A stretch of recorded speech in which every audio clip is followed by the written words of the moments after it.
பார்க்குறது விஷ்ணுமாயா டெம்பிள்ங்க. திரிஷூர் பக்கத்தில் கானாடின்ற ஊரில் விஷ்ணுமாயா டெம்பிள் இருக்குது. நான் எல்லா விவரமும் காமிக்கிறேன், நீங்கள் பாருங்கள். விஷ்ணுமாயா என்பவர் சாஸ்தா, முருகர் அல்லது விக்னேஸ்வரை போன்றவர். ஆனால் இந்த சிவானந்தனை, அதாவது சிவனின் குழந்தையை பொதுவாக வணங்குவதில்லை. ஆனால் ஆச்சாதாரண பலனை விரும்பும் ஒரு சிறப்பு வகை பக்தர்களால் வணங்கப்படுகிறார். விஷ்ணுமாயா எளிதில் மகிழ்ச்சி அடைபவர் மற்றும் மனிதாபிமானம் உள்ளவர் என்பது பக்தர்களின் வார்த்தைகள். பெருங்கோட்டுக்கரை ஸ்ரீ விஷ்ணுமாயாவின் மகிமையை தான் நம்ம இப்போ பார்க்க போகிறோம். அந்த கோயிலுக்கு தான் வந்திருக்கோம். தெய்வீக வேட்டைக்கு செல்லும் வழியில் சிவபெருமான் கூலிவகா என்ற பழங்குடி பெண்ணை காண்கிறார். அவன் பார்வதி தேவியின் பக்தை. முந்தைய பிறவியில் கூலிவகா கணபதியை பாலூட்ட முயன்றாள்.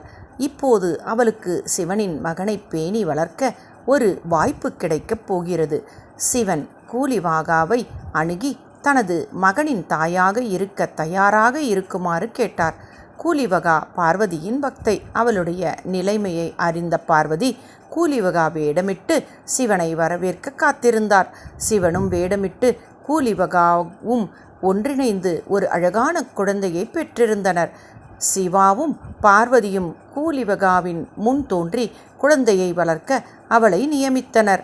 கூலிவகாவுடன் சில வருடங்கள் வாழ்ந்த பிறகு அந்த குழந்தை தனது உண்மையான பெற்றோரின் விவரங்களை அறியும் அளவுக்கு முதிர்ச்சி அடைந்தது. பின்னர் சிவானந்தனா சிவனின் இருப்பிடத்திற்கு சென்று தனக்கு பிடித்தமான ஈசாராவை ஊதிக்கொண்டு ஒரு அழகான எருமையின் மீது சவாரி செய்தார். சிவபெருமானின் இருப்பிடத்திற்குள் நுழைய அனுமதி கேட்டபோது சிவானந்தன் விஷ்ணுவின் வடிவத்தை எடுத்தார். இதனால் சிவானந்தன் விஷ்ணுமாயா என்று அழைக்கப்பட்டார். அவர் தனது பெற்றோருடன் இருந்தபோது பகவான் விஷ்ணுமாயா பிரிங்கர் மற்றும் ஜலந்தரன் போன்ற அசுரர்களை கொன்றார். அவர் செய்த தெய்வீக செயல்களால் சொர்க்கத்தில் வாழ அழைப்பு வந்தது. விஷ்ணுமாயாவோ நான் மனிதர்களுடன் பூமியில் வாழ ஆசைப்படுகிறேன் என்று கூறினார். இந்த தெய்வம் வடகேரளாவில் உள்ள புஞ்சநெல்லூர் குடும்பத்தினரால் வழிபடப்பட்டது.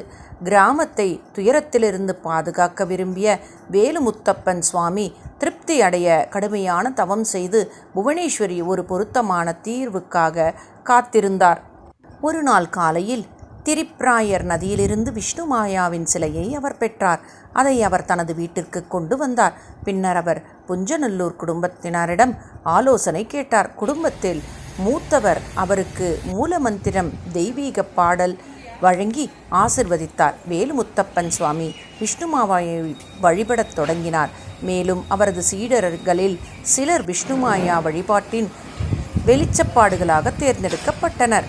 வேலுமுத்தப்பன் சுவாமி கட்டிய ஆலயம் தலைமுறைகளாக சேவை செய்து வருகிறது. இன்று இந்த ஆலயம் பெருங்கோட்டுக்கரை தேவஸ்தானமாக பிரபலமாகிவிட்டது. இங்கு பல பக்தர்கள் தங்கள் பிரச்சனைகளுக்கு தீர்வு காண்கிறார்கள். நிறைய செலிபிரிட்டிஸ் இங்கே வந்து பயன்பெற்றுட்டு போகிறாங்கன்னு சொல்லி கேள்விப்படுறோங்க.